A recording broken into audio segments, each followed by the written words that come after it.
I remember one sunny afternoon when I stopped by to check on my neighbor, Jim. He had suffered a stroke a few months before, and we'd gotten into the habit of having coffee together once a week. That day, he looked at me with a puzzled face and said, "You know, I've been looking for my phone all morning." I smiled and pointed at the phone in his shirt pocket. We both laughed, but his eyes told me the truth. He was worried. Worried about whether his memory and focus would ever come back. If you've been through a stroke yourself, or you're caring for someone who has, you know exactly how those moments feel. Everyday tasks, finding your keys, following a conversation, remembering a grocery item, can suddenly become frustrating challenges. And it's not because you're not trying. It's because your brain is still healing. But here's the hopeful part. With the right habits, your brain can rebuild pathways, strengthen focus, and bring back more of those precious memories. Today, I want to share with you some simple, practical exercises you can do right at home to help your mind recover after a stroke. These aren't long, exhausting routines, and you don't need fancy gadgets. Just small, consistent habits that work with your brain's natural ability to rewire itself. And over time, you might just notice you're remembering more, focusing better, and feeling a little more like yourself again. Before we dive in, I'd love it if you gave this video a thumbs up, subscribed to Vibrant Elders, and shared your own thoughts or experiences in the comments below. Every story helps someone else feel less alone. Now, let's start by understanding why memory and focus change after a stroke, and more importantly, why that doesn't mean the story is over. When a stroke happens, it's almost like your brain experiences a sudden power outage. In that moment, the blood flow to certain parts of the brain gets interrupted, and those areas don't get the oxygen and nutrients they need. Depending on where the stroke occurred, it can affect speech, movement, memory, or focus.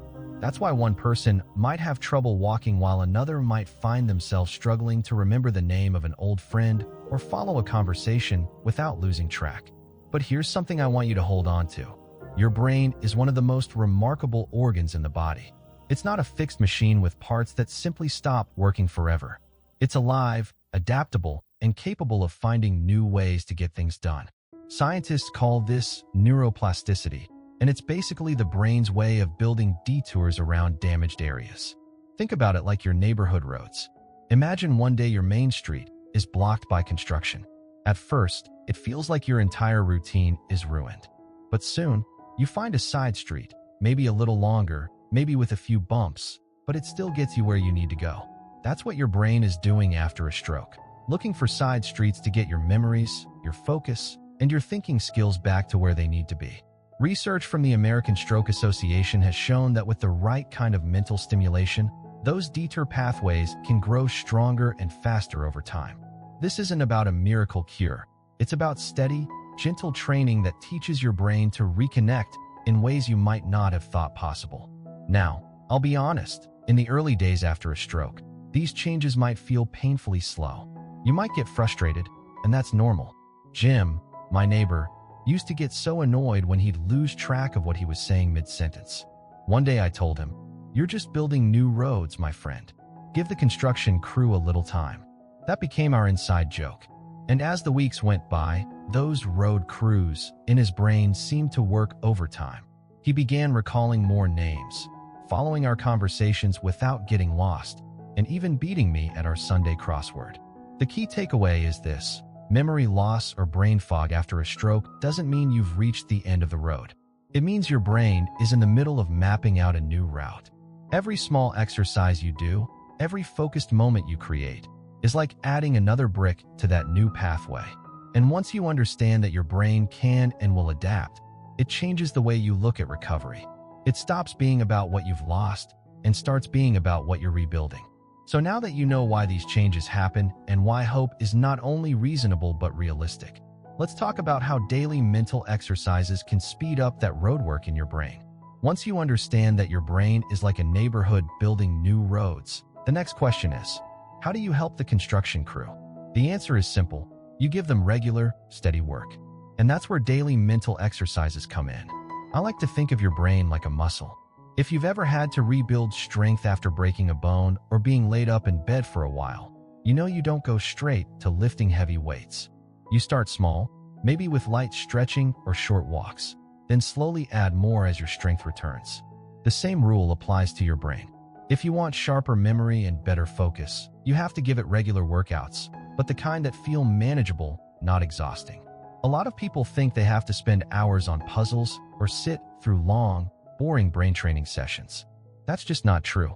In fact, science shows that short bursts of mental activity done every single day are far more effective than occasional marathon sessions.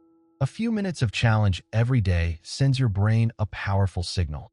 We're still in the game, so keep those pathways strong. Here's the beauty of it. You can tailor these exercises to your own life. If you love cooking, you can practice memorizing recipes. If you enjoy reading, you can set small goals like recalling 3 key points from the chapter you just finished. If you're into gardening, you can test yourself on plant names or plan your garden layout from memory before writing it down. The important thing is that it challenges you just enough to make you think, but not so much that it leaves you feeling overwhelmed. I remember Jim, my neighbor, telling me he didn't want to do homework every day, so I suggested we turn it into a game. Some days we'd try to name all the states in alphabetical order. Other days, we'd look at an old photo from his family album and see how many names and details he could remember. He didn't even realize it, but those moments were exactly what his brain needed. Focused, enjoyable practice that fit into his everyday life. And here's another important point. Your brain thrives on variety. Just like you wouldn't only do bicep curls at the gym, you don't want to only do crossword puzzles or only read. Mix it up. Try a word game one day, a memory recall challenge the next, and maybe a focus exercise, like reading for 5 minutes without distraction, the day after that. Every new type of challenge encourages your brain to fire up different circuits, which strengthens your overall mental resilience. So when you think about daily mental exercises, don't picture a rigid schedule or a stack of worksheets. Picture small, enjoyable challenges sprinkled throughout your day. A brain in recovery doesn't need perfection, it needs persistence. And when you feed it these little daily workouts, you're telling it loud and clear. Keep building, keep growing, and keep coming back stronger. Now that you see the why behind these mental workouts, let's get into the how. Specific habits you can start today to help your memory find its way home again. When it comes to rebuilding memory after a stroke, the best tools are often the ones already sitting right in front of you. You don't need expensive brain training software or a complicated schedule. What you do need are small, practical habits that you can weave into your everyday life. Habits that make your brain work just a little harder in ways that feel fun and rewarding. One of my favorites is something I call the 1-minute recall game. You simply pick a category, say animals, fruits, or US cities, and try to name as many as you can in 60 seconds. You might think it sounds silly, but it forces your brain to dig through its memory files quickly, keeping those recall muscles sharp. I used to play this with Jim, and he'd get so competitive he'd keep trying to beat his own score every day. Little did he know, he was giving his brain exactly the workout it needed. Another great habit is using old photos to trigger memories. Pull out a family album, pick one picture, and see how many details you can remember. Where was it taken? Who was there? What were you wearing? Maybe even what music was playing in the background. These memory trips aren't just sentimental. They encourage your brain to re-establish connections with long-term memory storage. If you like a challenge with a real-life benefit, try grocery list memorization. Write your list as usual, but before heading to the store, see how much of it you can remember without looking. Start with shorter lists and work your way up. Over time, you might surprise yourself with how much you can recall.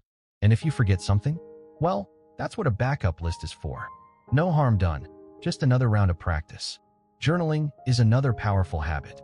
It doesn't have to be long, just a few sentences about your day. Try writing without looking back at the clock and see how much you can remember in sequence. What you had for breakfast, who you talked to, what you saw on your walk. This strengthens your ability to recall events and organize thoughts. Plus, you'll have a written record to look back on and see how far you've come. The key to all these habits is to treat them like small daily challenges, not chores. If you enjoy them, you're far more likely to stick with them, and sticking with them is what helps your brain keep building those new pathways. Remember, repetition is what tells your brain, this is important. Keep this skill alive. These exercises may seem simple, but that's the point. They're designed to be accessible, sustainable, and gently challenging. You can do them over coffee in the morning, during a phone call with a friend, or while waiting for your cookies to bake. Once these memory habits become part of your routine, you'll likely start noticing improvements in everyday life, remembering where you put your glasses, recalling names more quickly, or following conversations without losing track. And when that happens, it's proof that your brain's road crew is hard at work. Now, let's shift from memory to focus, because regaining attention is just as important for feeling fully yourself again. If memory is about finding the right file in your brain, focus is about keeping your eyes on that file long enough to read it.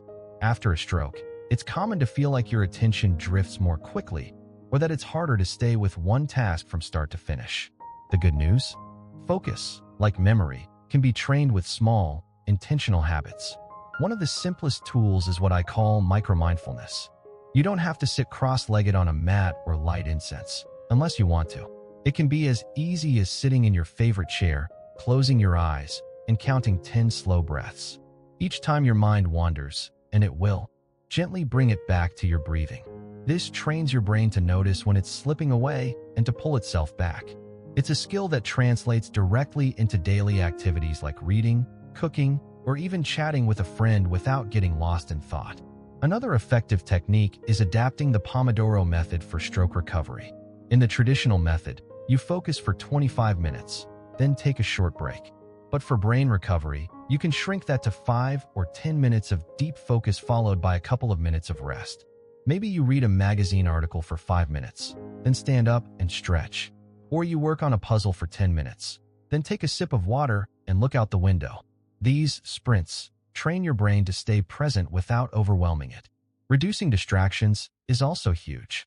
Think about the last time you tried to pay bills while the TV was on. You probably missed a few details. During focus time, give yourself the gift of a quiet, clear space. That might mean turning off the television, putting your phone in another room, or even just sitting at a clean kitchen table. These small adjustments can make a big difference in how well your brain locks onto a task. One afternoon, Jim told me he wanted to read again but kept losing his place. We tried the 5-minute focus sprint. He set a kitchen timer, read until it buzzed, then took a short break. Within a few weeks, he had worked his way up to 15 minutes at a time, and he was proud as could be.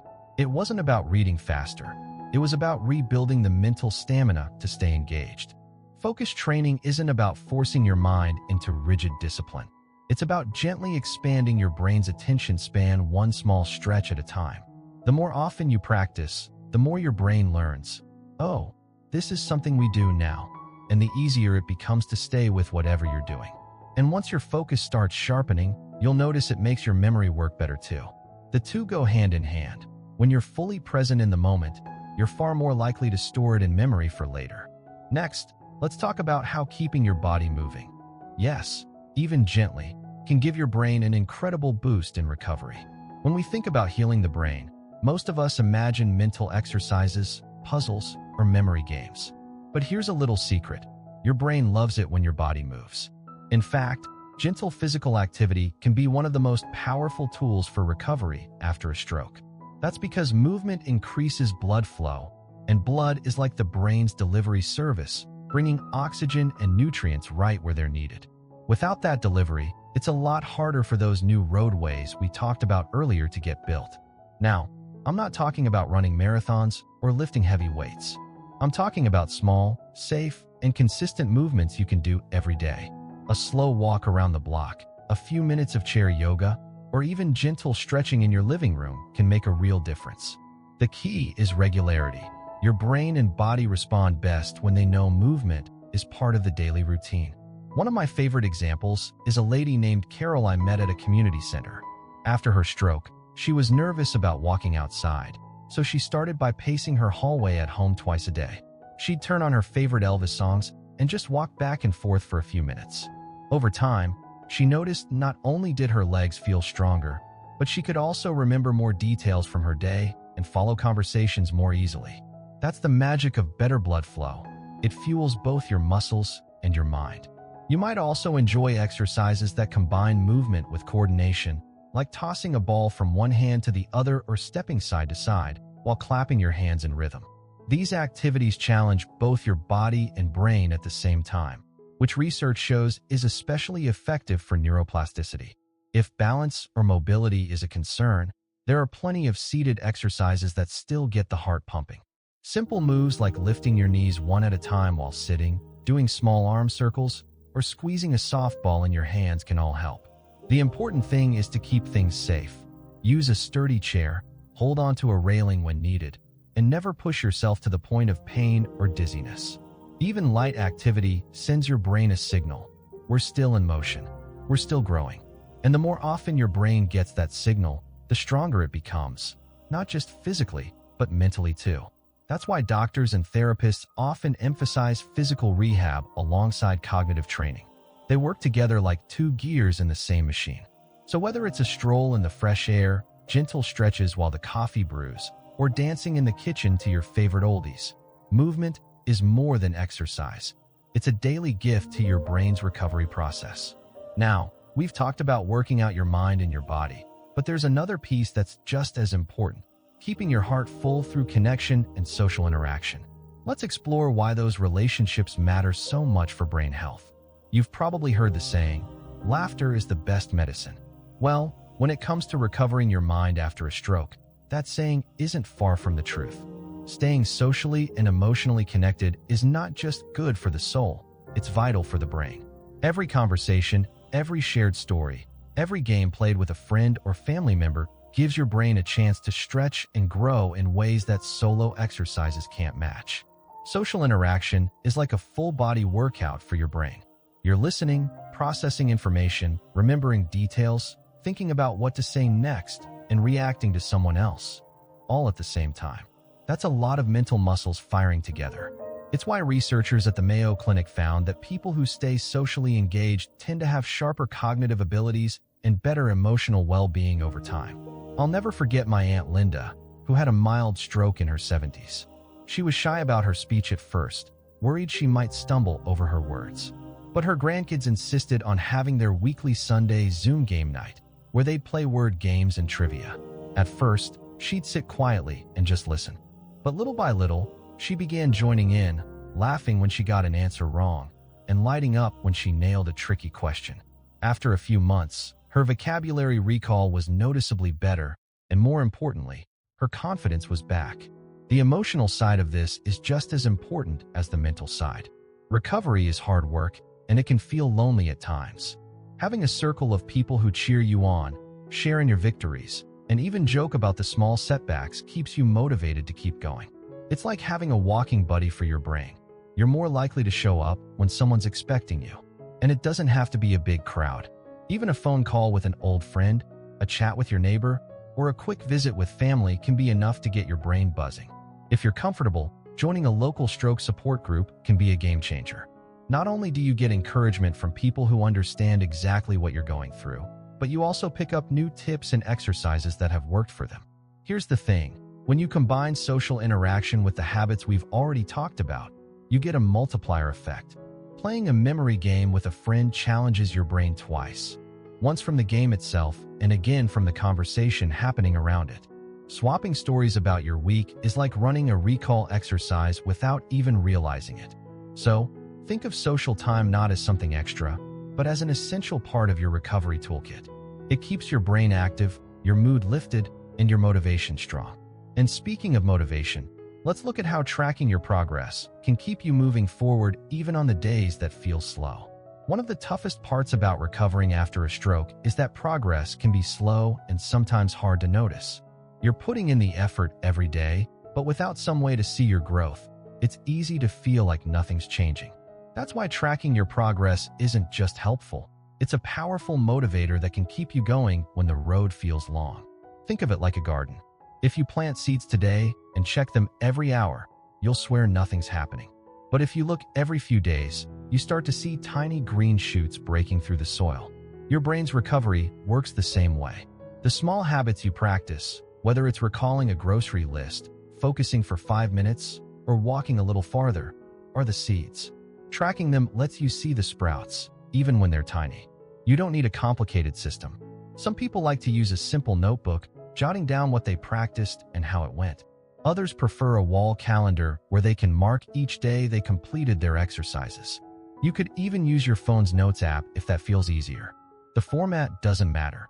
What matters is creating a way to see the effort adding up. One idea I love is the before and after moment. Write down one task that feels difficult right now, like remembering 5 new words or focusing on reading for 10 minutes. Then, a month later, try that same task again. More often than not, you'll surprise yourself with how much better you've gotten. Jim, my neighbor, used to get frustrated when he couldn't remember the names of his old coworkers. We wrote down a list of 10 names he struggled with, and each week he'd try to recall them. After 2 months, he could name all 10 without looking, and he was so proud of that win. Celebrating these wins is just as important as tracking them. It doesn't have to be a big celebration. Maybe it's treating yourself to your favorite dessert, calling a friend to share the news, or simply taking a moment to smile and recognize how far you've come. That little boost of pride isn't just emotional. It encourages your brain to keep building those new connections. Of course, there will be days when you feel like you've taken a step back. That's normal. Progress isn't a straight line. It's more like a winding path with a few bumps. The important thing is to keep showing up, even on the days when it feels slow. Your effort is never wasted, because every repetition, every practice, is another brick in the road your brain is building. When you track your journey, you create a story of progress you can look back on. And on the days when doubt creeps in, you'll have proof, written in your own hand, that you are moving forward. Now, as we wrap up, let's bring all of this together with a hopeful message you can carry into your own recovery journey. If there's one thing I hope you take away from our time together, it's this: your story isn't over. A stroke may have changed your life, but it hasn't taken away your ability to grow, to improve, and to rediscover parts of yourself you thought were gone. Your brain is still working for you every single day, building new roads, strengthening new connections, and finding fresh ways to help you live fully. Think about all the small but powerful steps we've talked about. Each daily exercise is like sending a little construction crew to work in your brain. Word recall games, focus sprints, gentle walks, conversations with friends, tracking your wins. These aren't just activities. They're signals to your mind that you're still here, still fighting, still ready to live with clarity and purpose. I've seen it happen with neighbors, family members, and friends. People who started with just one habit, maybe 2 minutes a day, and slowly built up to more. One day, they realized they remembered a birthday without writing it down, or they followed a conversation without getting lost, or they read a full chapter and could tell you exactly what it was about. These moments may seem small from the outside, but inside, they're huge victories. They're proof that recovery is happening. And I want you to remember, this isn't about perfection. You don't have to get back to some exact version of who you were before the stroke. You're building a new version of yourself, one that carries the wisdom of what you've been through and the strength of knowing you can adapt and overcome. That's something to be proud of. So here's my gentle challenge to you. Pick one habit from what we've talked about today and start it today. Just one. Make it so small you can't say no to it. Maybe it's naming 5 cities in a minute, or walking to the end of your driveway and back, or calling a friend to share a story. Do that one thing, and tomorrow, do it again. That's how real, lasting change happens, one small step at a time. I'd love to hear from you. Share in the comments what habit you're starting today, or tell us a victory you've had in your own recovery journey. You never know who might read your story and feel a little more hopeful because of it. And if you found this helpful, please give the video a thumbs up and subscribe to Vibrant Elders so we can keep sharing tools, stories, and encouragement together. You have more strength in you than you realize. Your brain is capable of more than you might believe right now. Keep going, keep building, and keep looking forward, because there are still so many moments ahead worth remembering.